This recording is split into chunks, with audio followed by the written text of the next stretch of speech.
racing at the moment.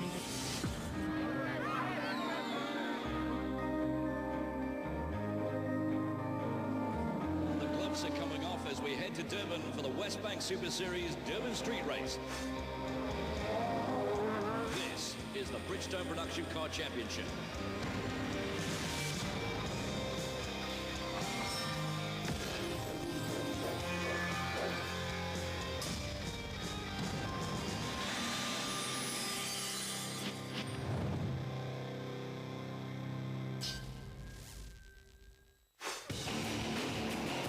Show. It's round 5 coverage of the Bridgestone Production Car Championship with incidents aplenty. Here, you need your A game.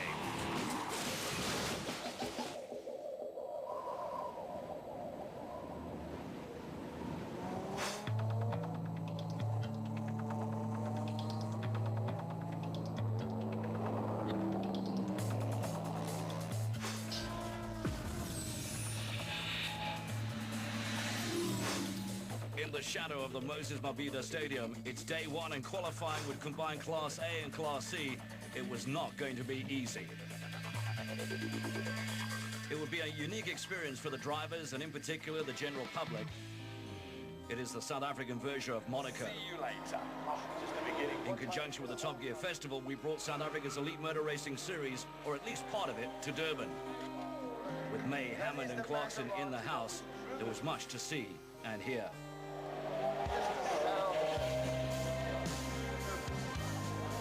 With the new police commissioner in South Africa, was this the new look force? It was also the first time a Formula One car was heard in Durban with a Mercedes-AMG Petronas F1 team, but we had stars too.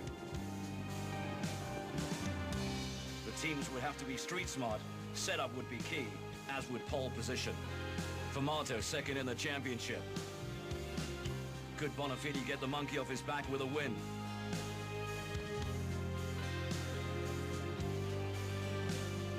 Taylor, the top BMW driver for now and lying 3rd in the championship.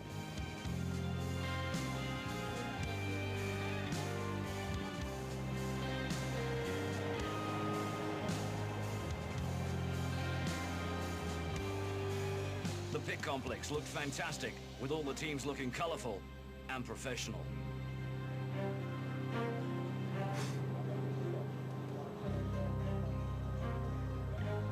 So drivers briefing and the do's and the don'ts. Most had smiles, but underneath that cheerful demeanor, they all knew it could go horribly wrong in the blink of an eye.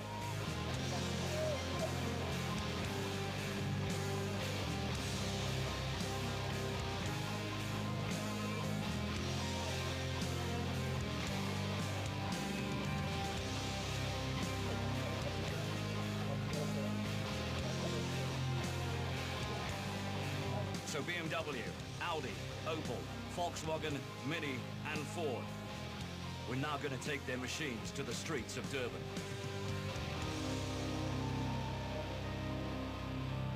So coming up, Greg, qualifying, and a big difference in that. Yeah, as we've seen all around the world with street circuits, vitally important to get onto the front row, if not onto pole itself. There are very limited opportunities to overtake on a circuit, especially one as tight as this Durban street race circuit. But it's definitely going to be the man on pole that could keep everybody behind him. So a tricky circuit, 5 right-handers, 2 chicanes and 1 long straight. Very similar to the one in Canada where we see the F1 guys using that long straight to their advantage, the DRS system getting put in, but none of these cars have got that system. It's going to be all about slipstream down that long straight, and that's where we may see some big overtaking opportunities for the likes of Johan Fourie, Michael Steven, and of course all the boys that are going out there to win championship points, vital championship points here in Durban.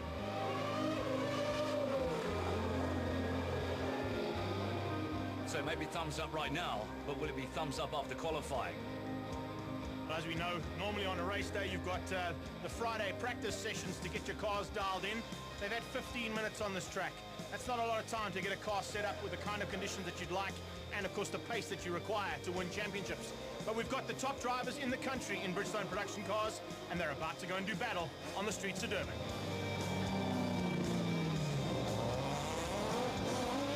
So who's it going to be? Michael Steven, second in the championship, 16 points behind Groenewald. He's had 2 poles in round 1 and round 3 in PE, and he finds himself now behind Groenewald with a lot to do. More importantly, he finds his first car on the road, so let's see if he's able to get out there and do what it takes. You're going to see these guys going out with about 85% of the pace initially, and then starting to push it as they get to the closing section of qualifying. It's going to be very interesting to see what happens here, because with only 15 minutes out on the track, these guys are going to go all out to see if they can get that valuable pole position. Right, one of the cars and the teams to look forward to as we have a little overhead shot of where we're at in Durban. Of course, what a wonderful circuit. Exhilarating stuff, not only for the drivers, but for the public. And here we go. On board with Michael Steven as they cross the start-finish line, heading into turn 1, right next to the stadium. It's a big right-hander, a lot of runoff area on the left-hand side as you exit the corner, but then it tightens up as you come under the bridge here and back down the gearbox, probably a second gear here in the quattro, and then push it hard all the way down. A short little straightaway before you get to the first of these very tricky little chicanes. Yeah, there's not a lot of room either side of the car there. Certainly single file through there. Right now, qualifying it won't matter because everybody's giving each other a gap to qualify. Big left-hand sweep and then into a 90-degree right-hander. Very tight corner and extremely tight between those concrete barriers. And then immediately into the second chicane. And that one is even tighter than the 90 we've just been through. All right, leads us on to turn 4.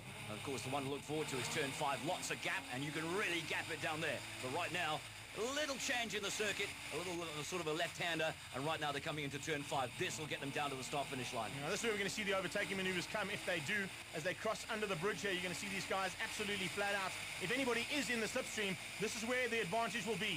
Keeping on the left-hand side, as you can see Michael Steven as he comes and fades across. That's what he'll need to do to keep the cars out in the actual race, and hard braking back into turn 1 to complete the lap.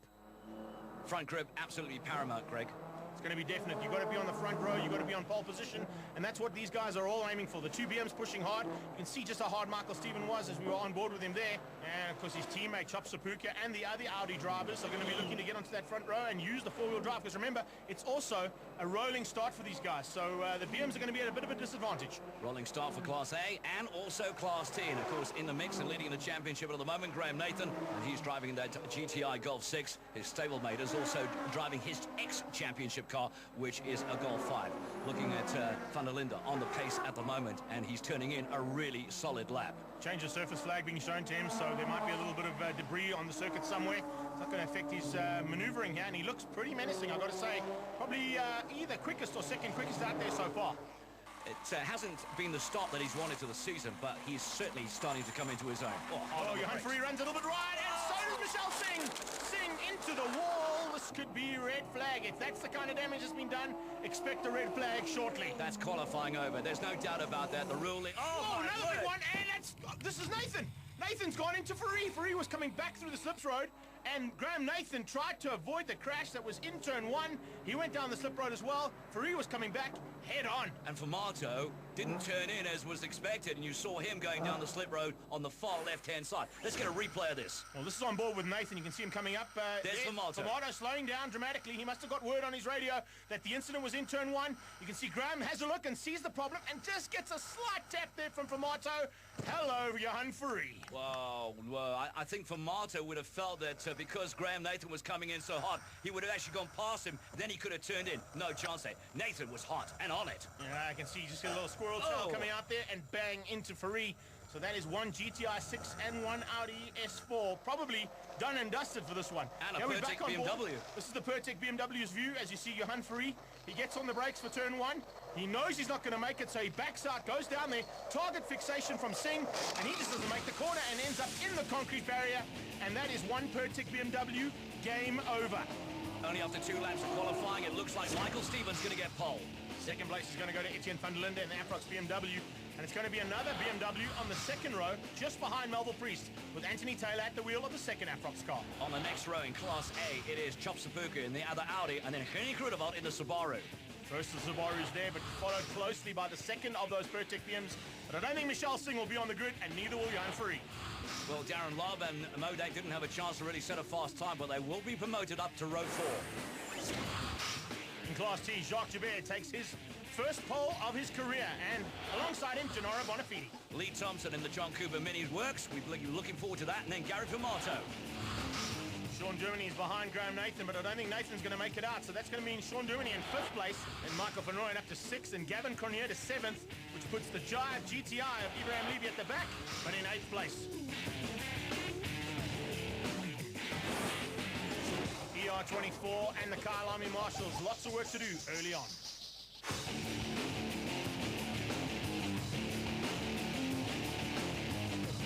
Nate, street races always have inherent danger. There's walls out there, but it looked like it got a bit real, a bit too early on today. Absolutely, yeah. It was a hell of a crash here in the first incident in Class A. Unfortunately, because of the Top Gear time parameters, we were all out together, which was just going to make it super, super dangerous. I came in on the inside of Gary and he turned, possibly didn't see me. He clipped me and headed me towards the wall, so I took evasive action, went down the slip road. But when I got in the slip road, there was a car coming the other way, and that's just how it is. Damage to the car, obviously you can see it getting loaded onto the bay, and damage to yourself. I mean, that was a big hit. Yeah, no, I'm fine. You know, you got to be hard, and you got to just take it on the chin. My body's good. The car's taken big strain. My team, I'm sure, is going to have a really good go at fixing it, and if we can fix it, we'll be there. If we can't fix it, we'll be back at the next race to fight again. Mish, a rough start to the day here at the festival. Tell me what happened in the incident. It looked like it got a little bit wild. Yeah, very rough. It was qualifying, and what happened in qualifying, the guys, we all tend to push. I pushed a bit too hard in the beginning, and I was following Johan Fourie, and he overshot the brake marker, and as I was following him, I never saw the marker where I should hit the brakes, and I followed him, but then luckily he went straight, and I couldn't follow him to go straight, otherwise I would have taken him out. So I tried to turn the car, and the barrier just came in front of me. What an auspicious start it is. It's been a calamity of errors and drama. And in any event, 2.5 laps of qualifying, the man has come out of that mess and drama is Michael Stephen. A bit fortuitous in a way. Yeah, you can look at it that way as well. Looking at practice, we were quickest yesterday as well. So, you know, we're quietly optimistic, but, you know, you got to go out there and be very cautious. We did a banker lap in qualifying. We gave ourselves room for the first lap, and, you know, strategic-wise, put a lap in. We're pushing on the second lap, but obviously the red flag came out. So, yeah, we're happy to have pole, and doesn't matter which way it comes, we're there. Michael, how different is it? I mean, we're racing on tracks all across the country, and to be lumped into this street circuit, it must be quite stressful.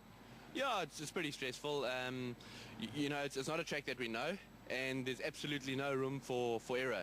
So, but I mean, it just comes with it, you know. Don't drive at 100%. You got to drive at 80%, and then the next lap 83, 85, and build it up.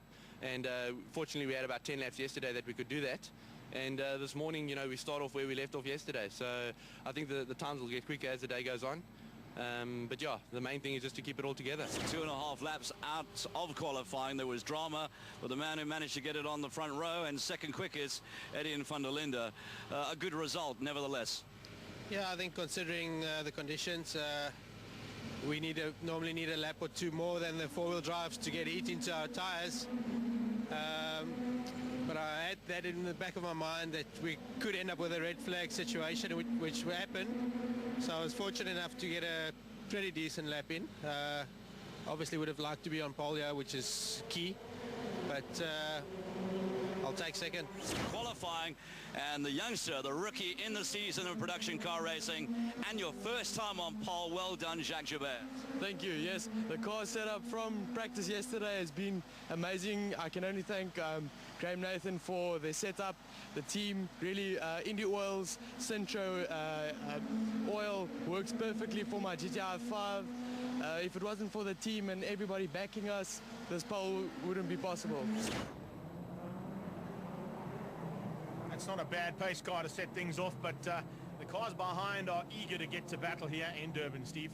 Seen a lot of great cars, a lot of them from overseas, including Formula One, so it's been great to be part of this festival. But our own elite motor racing series, world-class drivers, world-class racing is about to just unfold on Durban. Yeah, like this track up. They come side by side now and start to get ready. You can see that SLR pulling onto the sideline now, getting completely out of the way. It's now up to Michael Stephen to dictate the pace. Remember, into turn one.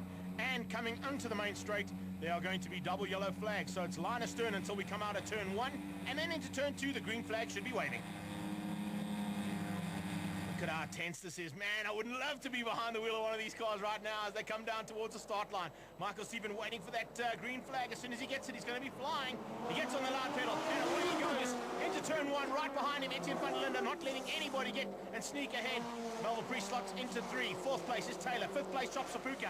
As they go through turn one, you can see yellow flags waving frantically there now. And now into what is going to be probably the very difficult section to get right. If you can get it right, but you've got to follow line astern through here, and then we are fully on racing now because the green flag has come out. All right, so A off without incident at the moment, and that makes a change, I can tell you. And closely behind, we'll be checking out some action from Class T. They're all going off the same way. Rules still apply, not only for Class A, but for Class T as well. So they'll still have that line astern, white line, and then, of course, the yellows disappearing after turn 2. Into the chicane now. Difficult part of the circuit. Get it all right. Taylor does that. Closes onto the back end of the Mueller sports machine there of Melville Priest, who's all over the back of his teammate, Etienne van der Linde. Van der Linde losing a little bit of ground there to Michael Stephen. Michael Stephen is absolutely hauling around here. That Engine Extreme Audi is definitely the car to beat here in race 1. And I don't know if anyone's going to have the pace to run with him. Down in Class T, though, it is Gennaro Bonafide, who is right behind Jacques Joubert, and almost side by side as they come out there. Brilliant stuff. Joubert going at it with one of the Class A backenders, and you can see that Gennaro's gone flying past him too. That is John Mayer, and this is Lee Thompson's view as they head towards the final turn. Well, how great is this at the moment? They came into the series last round, debuting the cars, said, look, we need some development. They brought them down to Durban Street Circuit. Wonderful to see the minis as well. And Lee Thompson currently in 3rd. Yeah, on a podium position. That's the way to go, Thompson. Brilliant stuff there in that Castrol Mini. And now coming up onto the back end of Jacques Joubert, who leads out Class T. You can see that is Modak. Then you've got Pinard. Pinard already lost a mirror by the looks of things, and he's gone a little bit too wide and clipped one of those concrete barriers. Don't want to be doing that too often. All right, so the Subaru. Oh, problem here for Modak. Modak's just clipped the wall too. So Modak hasn't been able to get ahead of the Class T cars. He loses out to Pinard, but Modak, yeah, look at the damage on the front end of that car. He just banged the wall, and he manages to get going again, but it's Joubert all over the back of him now. Yeah, see a little bit of smoke. I think that's just tyre rubbing on bodywork at the moment. Hopefully it's only that and not oil. So India Oil GTI all over the back of the EPS Courier Services Audi. This is the non-supercharged version of that Audi. Remember, that's the A4, not the S4. And behind him comes all the supercharged and force-inducted cars, including this one, Lee Thompson's Castrol Mini. Let's not forget there's another Mini out there in the form of Gavin Cronje as well, so they'll be hoping to fly the Mini flag very, very high today. Oh, look at this. Beautiful shots. First corner, it is a very, very tricky right-hander, and they get on the pace really quickly. So the action thick and fast right now in Class T, and there's Formato closing in on that Mini of Lee Thompson. Dumini's just behind him. They desperately need points. Yeah, they're going to have to move up the field, considering the fact that the championship leader is out and probably won't make it out here at all this weekend. Graham Nathan, we go on board with Michael van Rooyen. This is the Williams Hunt Opel OPC, and he's closing onto the back end of Modak now. Can he find a way past that Audi? He seems to have a little bit of extra pace. That Audi's damage is definitely hindering him. And Modak, well, he slides through only just to keep out the Opel, but it's a matter of time because you can see already 5 Class T cars have got ahead of Modak, and Modak is just going to circulate and try and get the points. All out of turn 4 with no incidents at the moment. There is a flag depicting a change of surface, so they have to be careful and watch out for that because things could go horribly wrong very quickly. We go on board now with Gary Formato closing on the back end of Lee Thompson. He wants past. Fortunately, having a little bit of problems with the front-wheel drive ST, and really hasn't come to grips just yet, but Formato will still drive around those problems and see if he can just close in and get as many points in the bag to close in on the championship leader, that is, Graham Nathan, who's watching this from the sideline. Well, Gary Formato has always been one to advocate the fact that he doesn't believe in luck, but you know what? I think there's an element of luck in anything that you do. When you're in a street circuit, dude, there's plenty of it. It usually is the bad stuff, but right now Formato's hanging on to the back end of Thompson. Thompson, one of the best drives we've seen out of him, considering that car is still under a huge amount of development. Big left-hand sweeping corner, hard on the brakes, right-hand 90. Here we go, and turning in. Formato closes up, but he hasn't got quite enough pace yet to get past the Mini.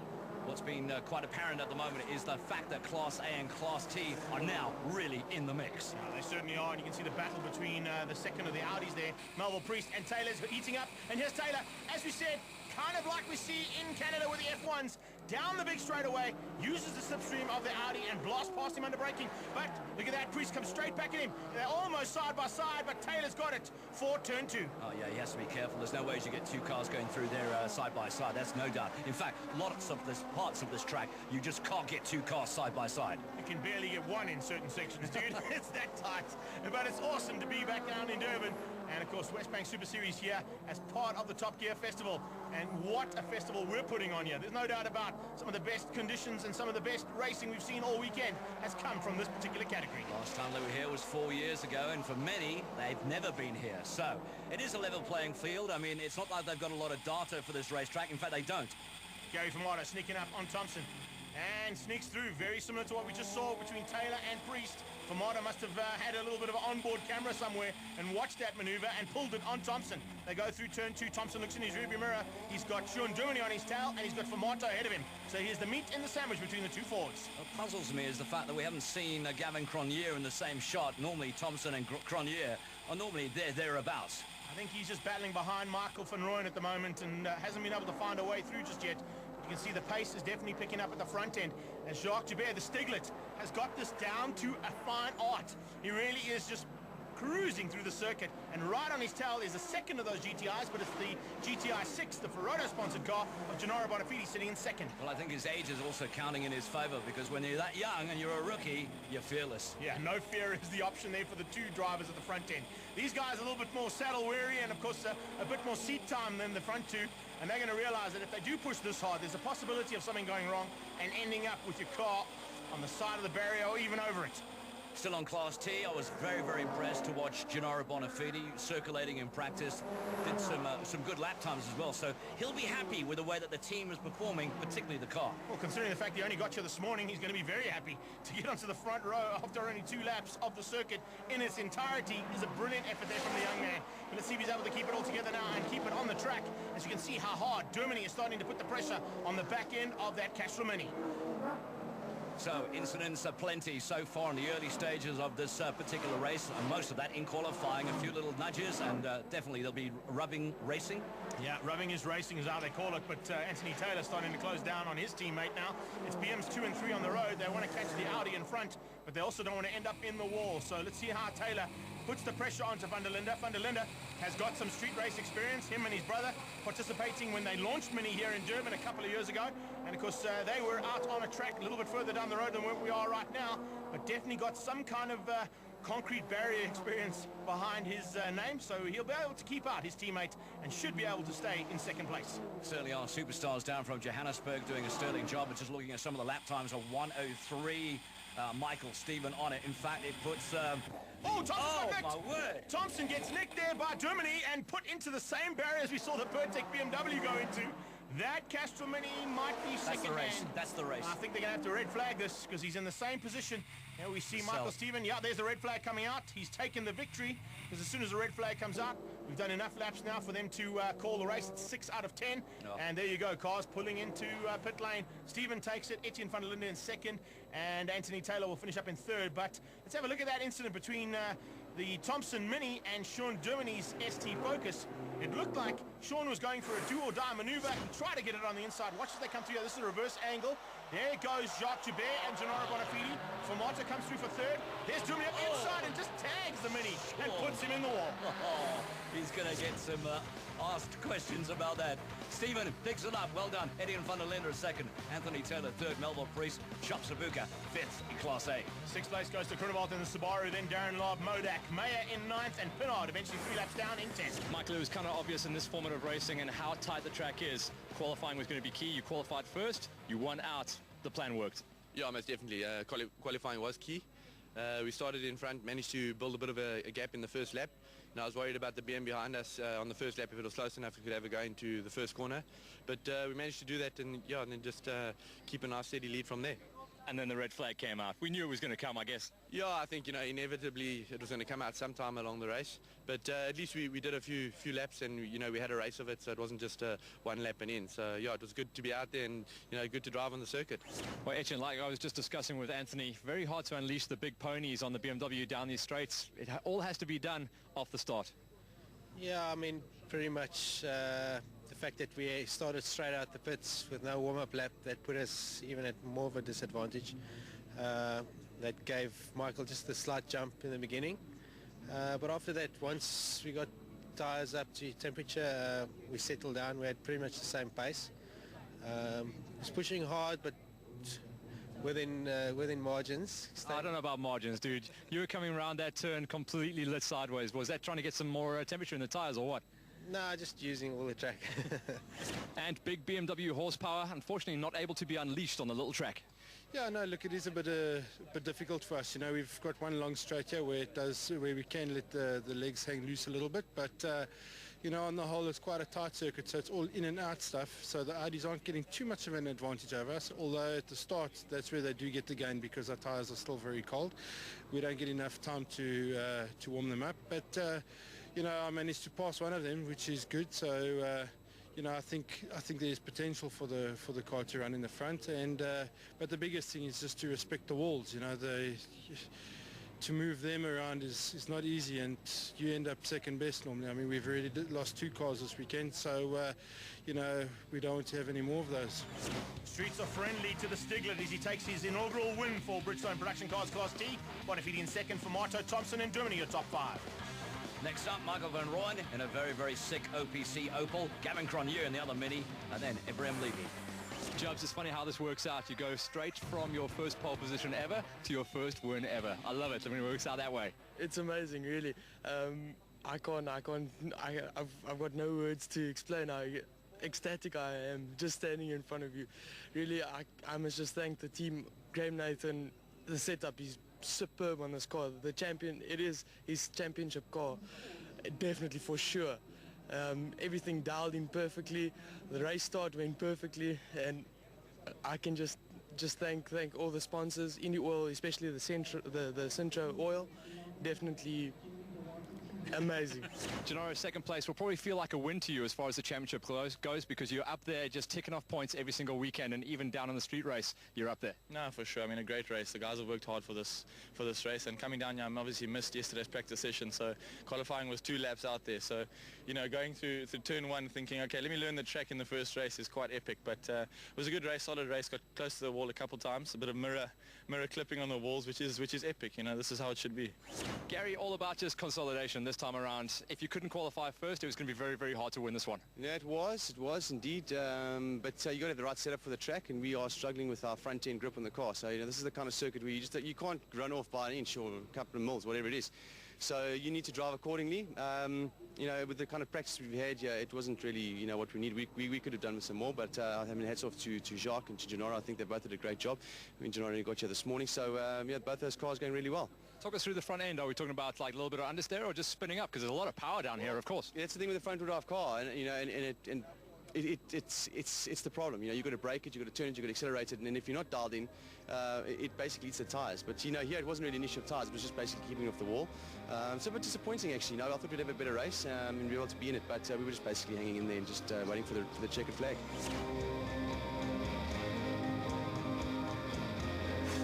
Round 6 of the West Bank Super Series, we head to the Free State and to the Pakisa Freeway.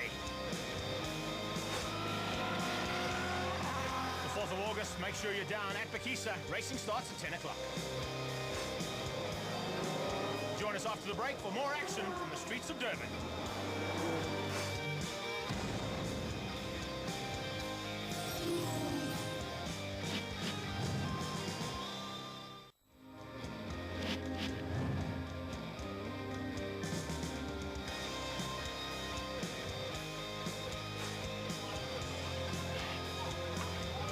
So welcome back. It's race number 2 coming up in the Bridgestone Production Car Championship here at the Top Gear Festival on the streets of Durban.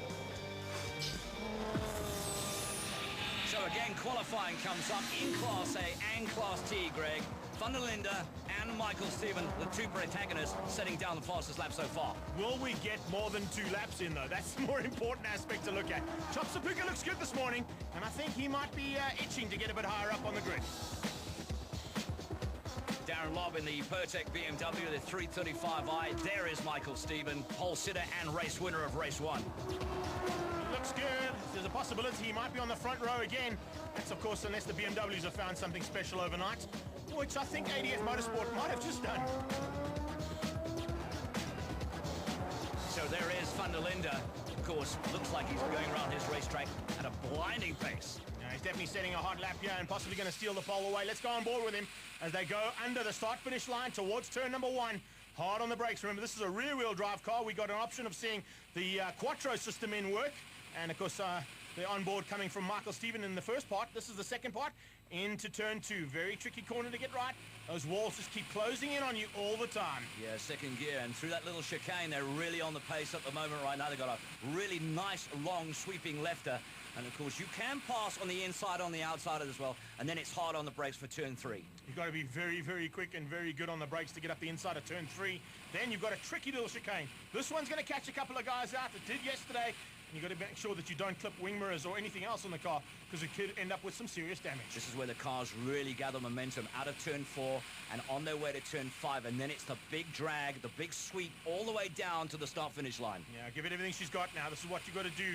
Coming down this main straightaway, there's a slight kink in it at this point, and then it's everything she's got across the start-finish line, hard on the braking markers, and make sure you don't run wide like we saw a couple of cars do yesterday. But it looks like Van der Linde has just set pole position. He has indeed, and well done. Good spotting. And then Michael Steven front row. So, a blinder from Van der Linde.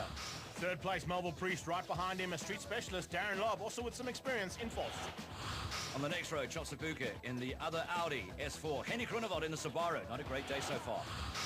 Here's Modak, and John Mayer would like to improve from day one and going to move up there onto the fourth row. Anthony Taylor, huge problems with the BMW. Will it be rectified? You put it on pole, you must be delighted. Yeah, I'm ecstatic. I mean, qualifying on pole around the street circuit is key. Put in a decent effort this morning. Quite happy with my lap, and I could do a couple of laps close to that, so I'm quite confident for the race. Just have to keep it smooth and stay off the walls, I guess. Yeah. Second quickest. Maybe not what you really wanted, but not bad. Yeah, not bad at all. You know, we went quite a lot quicker than yesterday. Etienne put in a blind over lap. I think he did a 1.9 in qualifying. So, you know, congrats to him. I don't think we could have matched that in qualifying, but the race is 10 laps, and yeah, we'll see what we can do. Well, they still say on a street track, it's not a possession. You still have to race. Yeah, no, sure, but, you know, obviously there's a bit more caution when you're making that move. There isn't runoff and there's walls, so sometimes 8 points is better than no points. So we'll see how it goes, and, you know, play it safe, but go for a good race. Busy field of cars out there. Jabir wanted to go and make it 2 poles and try and do the perfect weekend. He pushed hard. He was pushed pressurized by an improving OPC Opel of the Williams Hunt team and Michael van Rooyen. Michael van Rooyen eventually finishing up in 4th, Germany in 3rd. Jabir finished up in 2nd, and a big crash from Cronier. Oh, look at that. The wheel is completely bent, but it just comes right, and he can circulate and get back to pit lane, I think. That car should be able to be sorted out, but pole position as we see the onboard here. See where Cronier just runs a little wide, clips the concrete barrier, and that's not the way you want to be doing it through that chicane. I told you it was tight through there. You can't even get a mini through it, bud. Yeah, I just felt that he really got the apex wrong. He needed to be on the far right-hand side, and that would have been close. Anyway, Gennaro Bonafide, Hall, Jacques Jabir in the India Oil Golf. 3rd place and 4th place. Tight stuff between the two of them, Germany and Van Rooyen. On the next row in Class T, Gary Vermaata. Car's not going well at the moment. And Ebrahim Levy in the Golf GTI 5. Right at the back, and hopefully gets it sorted out, Gavin Cronier. You put it down onto pole position, you must be delighted. No, for sure. I mean, we went out there this morning, and for the racing team just said, you know, go out there and give it horns. You're young, you got the enthusiasm, just go out there and do it. And I tell you what, it was very close. That was one of the most ragged I've ever been, you know, inches, millimeters to the curbs. But, you know, the car handled great. Through the tight stuff, it was just phenomenal. So it's a great thanks to the team. Sean Duminy finds himself 3rd quickest fastest for qualifying for race number 2. That's not a bad effort. It isn't, Steve. I'm happy to be here, but my teammate had a problem. Graham's missing. Lee Thompson's missing. So, you know, but I'll take it. I need the points. So I'm going to go for it and collect as many points as I can. I got a penalty for first race, and Pakisa I start from pit lane, so I need to make up as many points as I can here. But we'll take it. Hey? It's an awesome circuit. It's awesome to be in Durban, racing in Durban, in your hometown. It's just absolutely exhilarating. Bring him to the line, boys. Here we go again. This time, race 2, 12 laps of action coming your way. And I think it's going to be pretty exciting stuff here. It's day 2 of the Top Gear Festival, and it's race 2 of Bridgestone production cars. Yeah, not even Clarkson, May or Hammond are getting around this racetrack at the speeds our boys are. And we can see that we're going to outshine them slightly here as we get on board with Melville Priest. Remember, turn 1 and turn 2 are going to be under yellow, so it's line astern until we get to the first of the chicanes where the green flag comes out, and that's where we're racing for proper. got to tell you, I'm quite impressed by the fact that what Melville Priest is doing in the Audi. He's not that far off the pace, and he's kept it out of trouble, which bodes well for him and the car and the championship at stake. So Van der Linde off the line. Behind him will be Stephen. Then it'll be Melville Priest. Behind Melville Priest, you'll have to slot in there will be Darren Lobb. Chop Sapuka in the second of the Engine Extreme. Audis coming through turn 1 now as they head in to the battlefield for the first time. And under anger, we go on board with Henny Groenewald and the Sassel Subaru Works STI. Great Durban support out here from the Durban public, witnessing what we are about, bringing you elite motor racing to the streets of Durban. Through the chicane they go, and of course you've got to keep very, very on the right-hand side of that, otherwise problems. We saw that earlier with Gavin Grenier. Yeah, big left-hander now, and down to the 90-degree right-hander, Darren Lobb, keeping Chop Sapuka out, and Henny Groenewald. So this is a good drive here from him. Remember, he would have been here a couple of years ago, and he would have been in a single-seater. The Shelby Can-Am driver now in the Pertec BMW, giving it everything he can. Class T heating up right from the word go as Michael van Rooyen tries to get ahead of both of the Fords. He's got through on one, he's now trying on the second. Turn 3 it is, and of course they'll have that little chicane coming up where they're going to get through, and then on the way down to 4 as well, so the speeds are picking up. They're getting used to this, and more importantly, a little bit of rubber on the racetrack. Yeah, looking good, and lap times have come down dramatically, so you can see just with a bit of extra time out on the circuit, and I think that's what's going to be called for the next time we come here, because I'm sure we're going to be coming back. We put on such a great show as they come through turn 1. Groenewald on the back end of Chop Sapuka, trying to close down on him, but just doesn't seem to have the pace down here in Durban, like we saw earlier on, and why he is the current championship leader.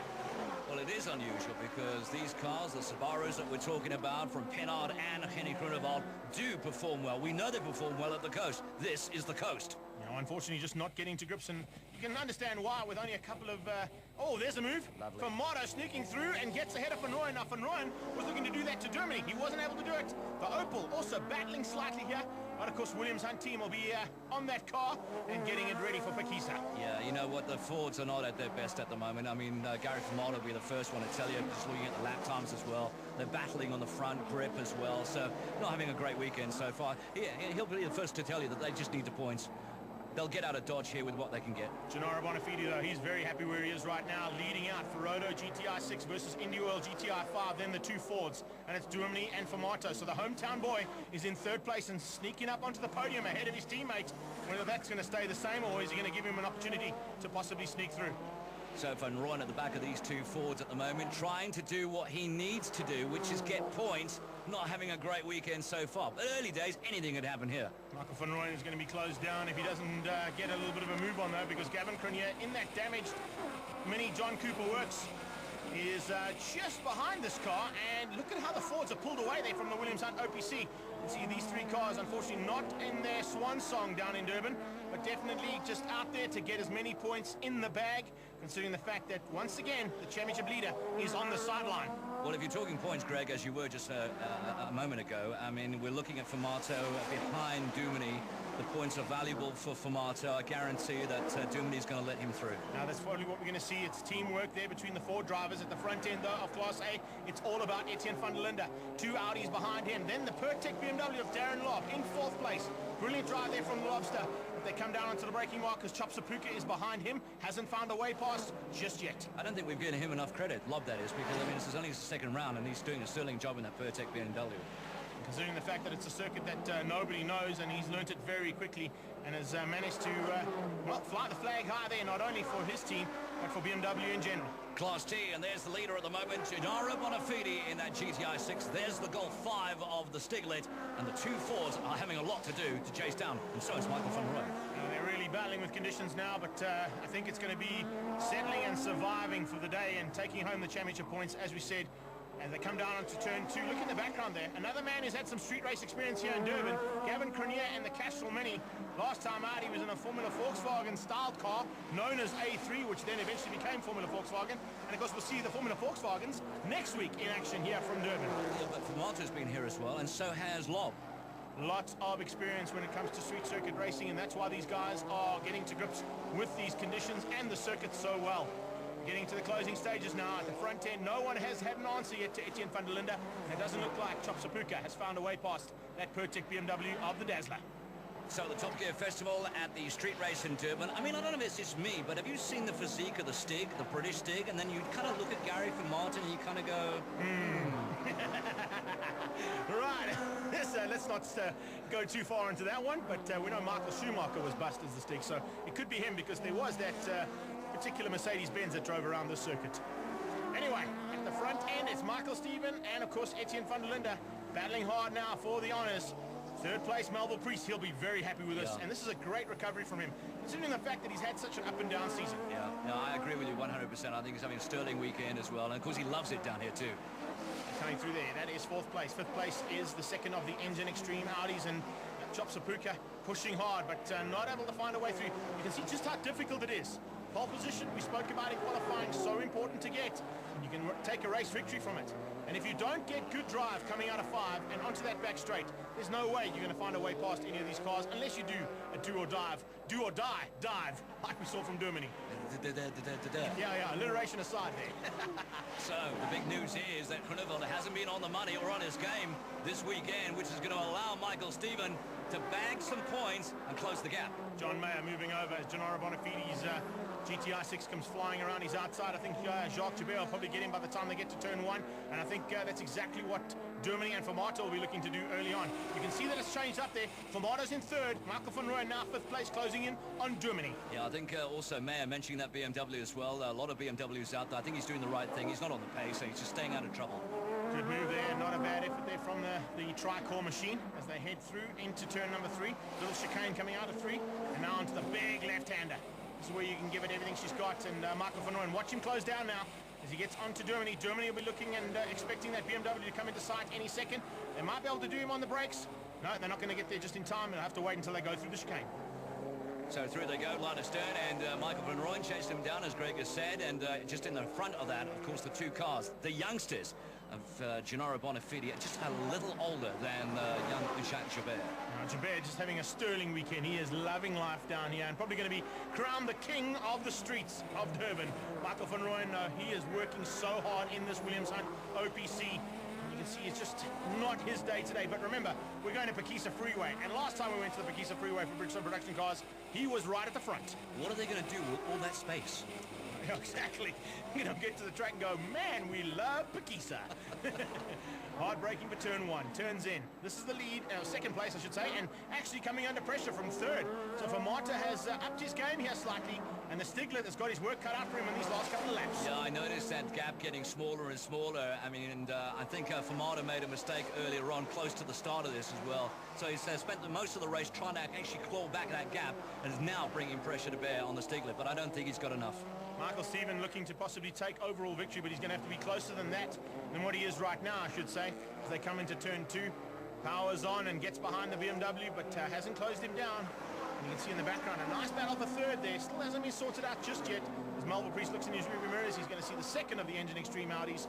Just ahead of that, the Pertec BMW, and that is Darren Lobb at the wheel. You know, just looking at these TV shots at the moment right now, Greg, it just looks like we're watching an international race. It's the same sort of stuff. It's our mini Monaco, so to speak. Yeah, it's brilliant to be on a street circuit, and I think a lot of the drivers have reveled to be here and enjoyed every minute of it. Some of the guys walking away with a big bill, but unfortunately that's what happens when it comes to a street race type circuit. You can get lots of damage, but you can also get lots of prizes and lots of accolades. So BMW versus Audi, or vice versa. Those are the two big guns that are battling it out today, and it's been a royal battle, really, between van der Linde and Michael Steven, as we're being shown right now. Third place comfortable, fourth place still up for grabs there between Lobb and Sapuka. Big crowds, and that's what we love about coming to Durban. They are so hungry for motorsport. And in the front end of T, well, you can see Vermato hasn't got past just yet, but he is definitely hassling the Stiglet, and Joubert is all over his wing mirrors and nearly takes one off there on the concrete barrier. I get the feeling that the handling from the GTIs is just so, you know, set up to this racetrack. The Fords are battling a little bit, but the GTIs look so comfortable here. Well, you can hear it from the man himself. Vermato was saying that, you know, you've got to drive the car, you've got to turn the car, and you've got to accelerate the car with those front wheels. And unfortunately, if it's not in pristine condition, you're not going to get good drive. So van der Linde on a march for a good result right now, and Michael Steven has clearly, visually closed that gap. Yeah, he's definitely getting onto the back end and onto those Akrapovic exhausts as they come across the line to complete another lap. We've got just over the halfway mark completed now, and a couple of laps still to go. So it's still not done and dusted yet as they come onto the braking markers for turn 1. They're starting to close in onto back markers, and Michael Steven is praying that those back markers are going to help him out. Well, if we think about the first race, roundabout or just before, a lap before, we had incidents. Right now, we're getting through race 2 without any incidents so far. That is good news. Now, let's see if we keep it all together now, boys. Let's not get the commentators cursed. They are the back markers we're talking about. The Jive GTI of Abraham Levy. Here's Modak, the EPS Courier Services Audi A4. That's the non-supercharged version. And I think just behind there, it was the leaders, so they're not too far off. Modak very lucky to still be here because he did collect the wall quite heavily. And it's remarkable that the team got that car back out. Famada having a look around the outside as they come down towards turn 1 and see if he's able to do anything. No, Jabir just hangs on. It's the cool thing about being in the front. You can dictate the line that the driver behind you has to take, and it's going to take a large set of the lower part of your anatomy to make a maneuver on this circuit. Yeah, and it's not like Jacques is going to allow Famata to bully him. I mean, there's just no room to. Not anymore. I think in the earlier stages, Jabir would have probably felt a bit of pressure from the more experienced driver. Not anymore, though. He is definitely out there and one of the best drivers we've got out there. Well, you mean when he was still around calling everybody uncle? Yes, exactly. No longer uncle out there. Now it's every man for himself, and Jabir is flying that India Oil flag high and keeping the Ford out for now. Well, it could be said that because of all the incidences, a lot of the other cars and drivers didn't have a good opportunity to set down fast times. We saw that happen in Class A, but you can't take anything away from Jacques this weekend. No, he's had it absolutely perfect. Famato pushing hard and trying to drive around the problems that he's had, and he's done a superb job of that too. Here we can see Class A catching onto the back end of Class T, and that is, that's Gavin Cronier and John Mayer. Now let's see if these cars are going to be hindered in any way. You can see Van der Linde slightly hindered coming into the right-hander onto the back straight. He has to wait until the Mini's out of his way, then powers on, and that's allowed Michael Stephen to close right up on him. Look at that. Side by side, Michael Stephen goes flying past as they cross the start-finish line. Absolutely. We've seen a lot of yellows being flown out here, but the flag that is the most being shown at the moment is the blue flag. Which means that Foster cars are coming through, so move out of the way if you can. Hold your line is the normal rule. Michael Stephen, oh, he's sideways there, and he's slowing. Michael Stephen is slowing. There's a problem on the car. Oh, looks like, yes, the Mini's gone past him. Michael Stephen has got a problem on the Audi. Disastrous. This is absolutely disastrous. What is going on? Mr. Gear? No, that couldn't be a gear miss. I mean, he's come straight back. Unbelievable. Something went wrong on the car. It looks like it stalled completely. He got the car fired up again and retakes the Mini, but he's lost the ground now to Etienne van der Linde. And blue flag's waving, as you said, but it's not going to help out Michael Stephen. But look in the background. Meyer gets out of it completely. Here comes Melville Priest. This is third place on the road, still behind the Castrol Mini of Gavin Cronier, who holds his line, which is the rule of thumb when it comes to being a back marker and being passed by the Foster car. It's not up to you to find a way past, it's up to Melville. Well, how brilliant was Gavin Cronier? Because, I mean, he blew past Michael Stephen in the Audi. Obviously a problem there. And then the next moment, he had the foresight to be looking in the mirror to allow Stephen to come back at him. And he's done exactly the same thing here as he allows Melville Priest, Darren Lobb, and watch for Chop Sapuka. It'll be the third of those Class A cars coming past Gav.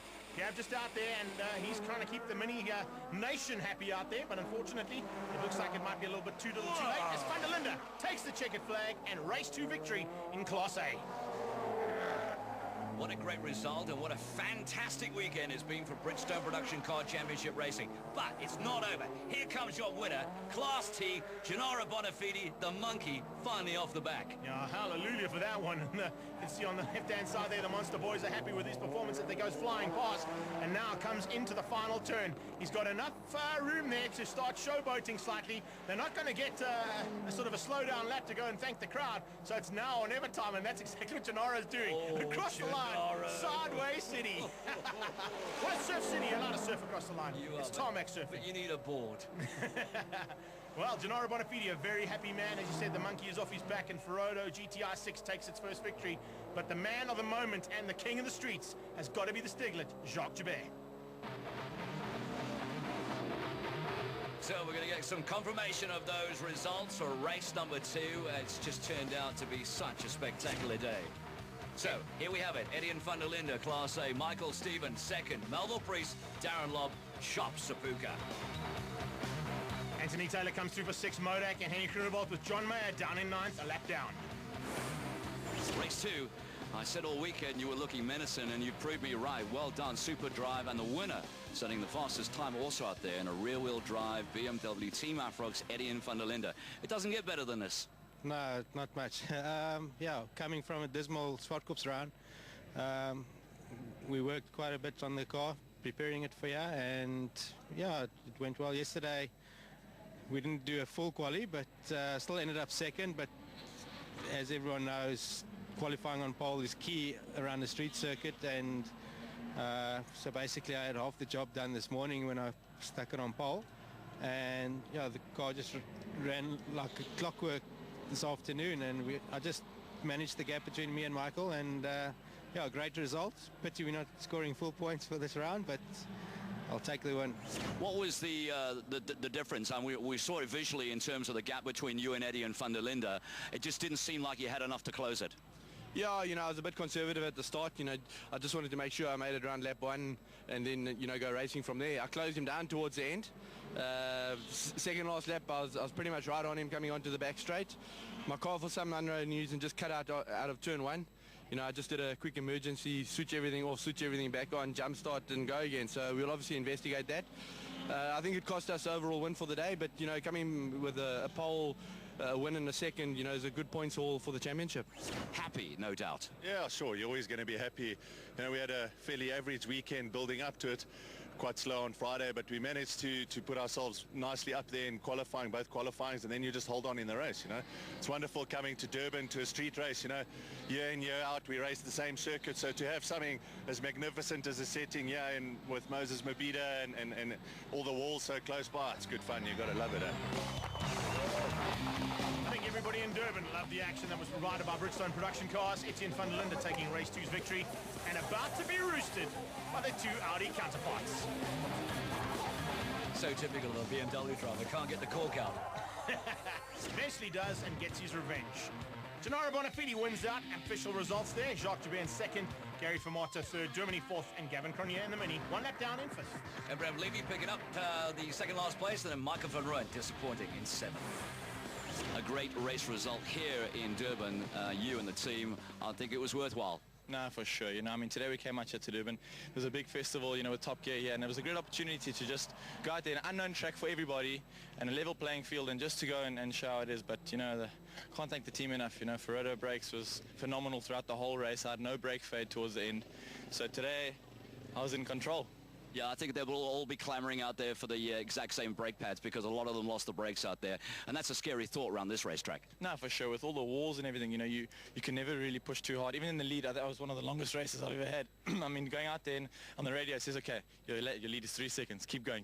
But you got to focus and you got to just between the walls the whole time. But just, you know, I'm glad. You know, we now got the monkey off our back. We can push forward. The team, India Oil, and yourself, it's a personal milestone. You must feel really happy.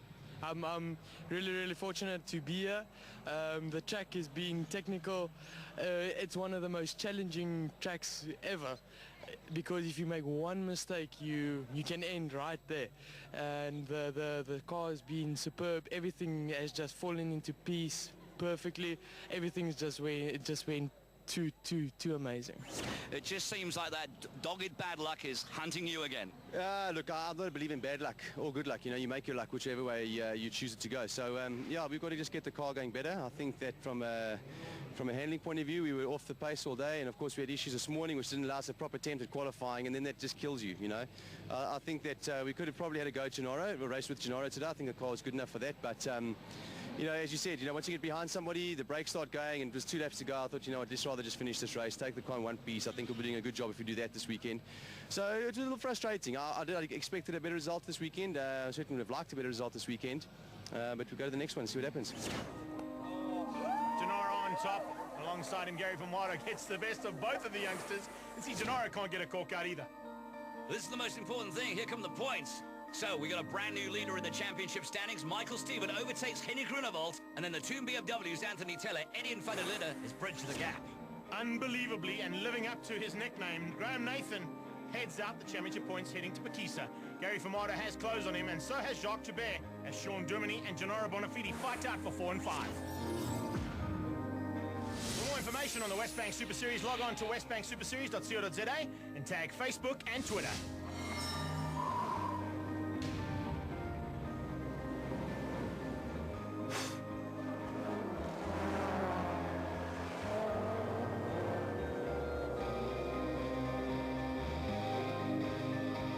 That's a wrap on the Westbank Super Series Durban Street Race.